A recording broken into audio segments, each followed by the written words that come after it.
Managing a small team or business comes with a unique set of challenges. With limited resources and manpower, it's easy for things to feel chaotic and out of your control. How can you, as a leader, accomplish your goals while keeping your team engaged, effective, and accountable? This podcast will give you practical strategies you can implement now to lead your team or business to reach its fullest potential. Welcome to the Organizing Chaos podcast with your host, Danny Coleman. Hey, what's going on, guys? Thanks so much for tuning in to another episode of Organizing Chaos, where we find small practical strategies for small teams and small businesses. Hope your summer is going well. It is nice and warm here in Murray County as the kids get back to school.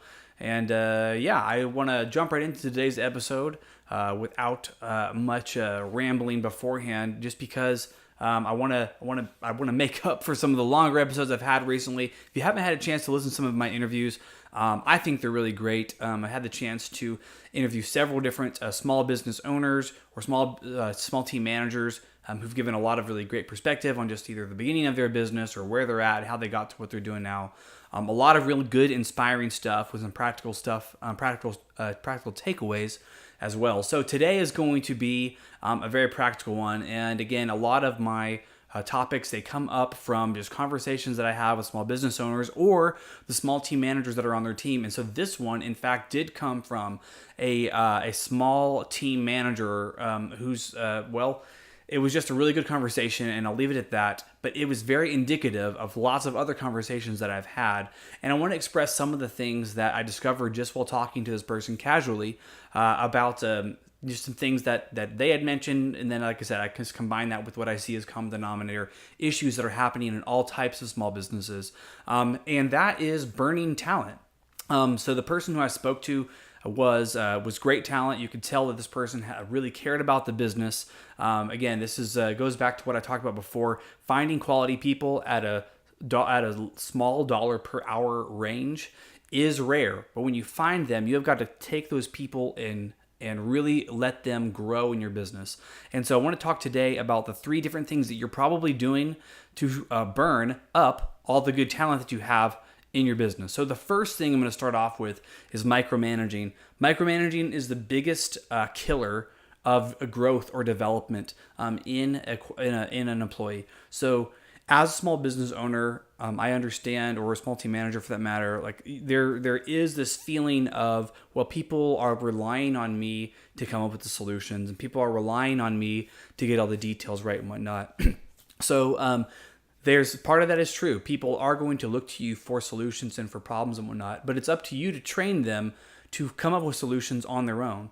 So when you micromanage, what you actually end up doing is you take away their ability to think for themselves by doing the thinking for them. So for instance, let's just say there's some new software, right, that you're rolling out, maybe a POS, point of sale software that you're going to start using for your cafe. And you feel like it's on you. You're the small business owner, right? You're taking you're getting into the software. You're going through everything. You're trying to learn it all. But the reality of it is that you're not going to be the person who's using it every day. It's going to be your staff. It's going to be your managers. And so is something that you might not think is micromanaging, right? You think that you're supposed to figure out this new software and then train all your team on it.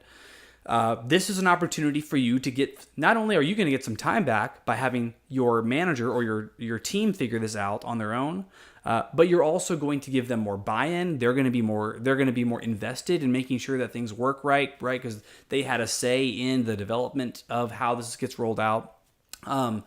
So buy-in, there's tons of benefits. So buy-in is one of them. Getting your time back is another one. And then just accountability, right? So like, let's just say you have one of your part-time managers, right, of your cafe, this theoretical cafe, who's rolling out this POS software or this point of sale, anyways, hopefully you understand POS is what I mean by that. When you're having this rolled out, if it's on them to roll it out, if it's on the team manager to roll it out and to make sure that people are trained on it and whatnot, that's an opportunity for them to grow, right? Because they're taking on this initiative, right? This project of figuring out the new software, of getting the teammates trained on it, becoming the resident expert on this. Because you as the small business owner, you're not going to be there all the time to answer all the questions about this software. Or I would like to imagine that you probably don't want to get all the questions that are going to come to you from this software. So when you let your team do stuff, specifically when you let your managers, you give them the responsibility to figure something out and run with it and own it, then you're going to have, like I said, accountability, you're going to have buy-in from your team, and you're going to give them an opportunity to grow. And when people are growing and developing in your business, they stick around even when you can't pay them all the money that you'd like to pay them. So that's the first one. And I kind of went off on that for a little bit because I mean, there's a lot to talk about there. There's so many negative side effects to micromanaging. It kills businesses, and it happens left and right because, again, like I said, just to drive it home, you aren't the person who's responsible. Just because you started the business, you do not have to be the person responsible for coming up with all the solutions. In fact, if you come up with all the solutions, you're handicapping your business and you're becoming a bottleneck. And that's the last I'll say about that. So let your people do it. They will surprise you, they will amaze you, and they will love you for it, despite what you might think. Next is not listening, right? So lots of times very often rather, your small team managers and the people who are on the ground floor, your team, right? The baristas or the sales associates, whoever's there on the ground, who's, there most of the hours of the day, they're seeing things that you as a small business owner just no longer see simply from the fact that you're not as involved in the day-to-day operations of the business. You're not there, as often as some of them are. And maybe even if you are, when they come up with ideas or suggestions, it's on you to let them try those out. So lots of times when they come to you with ideas or suggestions, you may feel like to yourself, oh, that sounds like a lot of work for me. And that's because if you're still doing number one, if you're still micromanaging, then yes, it is going to be a lot of work for you because this new idea is going to take you and all your bandwidth to implement. So when you hear these different ideas that they have or whatnot, go back to rule number one, or the issue number one I talked about, micromanaging. Remember, if they come up with an idea, say, you know what, that sounds like it might work. Why don't you give that a shot? And give them an opportunity to put what they think would be a good idea into practice, right? So they may need, again, you're a manager here, or even if you're the owner, you're still, you're managing these people. It's on you then as a manager to give them the resources that they need to see their idea come to fruition, right? So if they want to try something out, they want to try to fix a problem that they keep seeing come up, lean on them for those for those solutions to the problems that sometimes, again, you might not even see, but that doesn't mean that they're not there. And if they're noticing them, then it's important that you recognize that, you hear them, and you give them an opportunity to fix and change those things. So that's number two, not listening. Number three is lack of structure.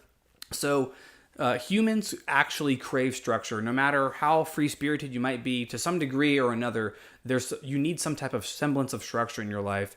And if you're such a free spirit that you probably aren't, if you're like one of the people who are like, no, I need no free structure, I need to be able to go wherever I want, you're a total free spirit, you're probably not working at one of the small businesses that I'm talking about. But that said, when you having a lack of structure, or rather not having good structure, it creates a lot of anxiety with your team. So your team doesn't know what to expect. Like what's acceptable and what's not acceptable. Joking can oftentimes lead to hurt feelings and things being taken out of context because simply there's not a lot of structure in your business. So for instance, you may kind of casually mention, you tell them about how they're doing something wrong or they're not doing it right.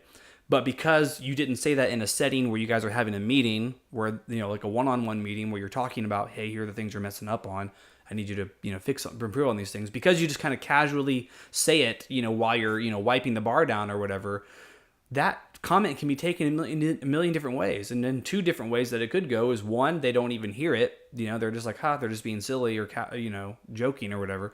Or the second thing is they take that really, really painfully. They take it wrong because you kind of say it so flippantly and without any real conversation about, why it is they're failing at this, or would you have any ideas on how they could improve and stuff like that. So anyways, I digress. Not having structure, and when I say structure, I mean things like regular meetings, evaluations with some degree, quarterly, whatever, bi-yearly, even annual evaluations, something like that provides some structure. People need to know what to expect so that they can operate your business the way that you want. They cannot simply just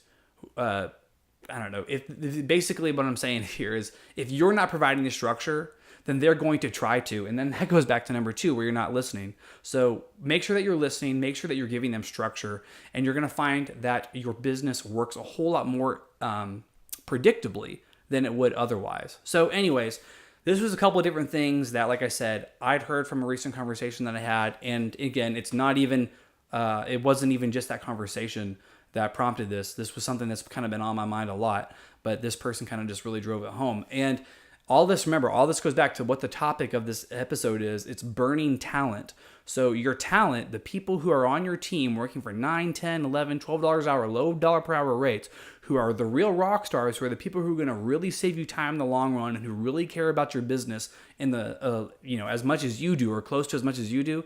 If you're not observing these 3 different things, if you don't cease your micromanaging, if you don't start listening, and if you don't start providing some structure, you're going to burn that talent out, and they're going to end up leaving you. And it's going to be, not only will it be just difficult, but it'll be sad. This was an opportunity that you could have had someone, who could have possibly taken your business to the next level. So anyways, hope you guys are all doing well.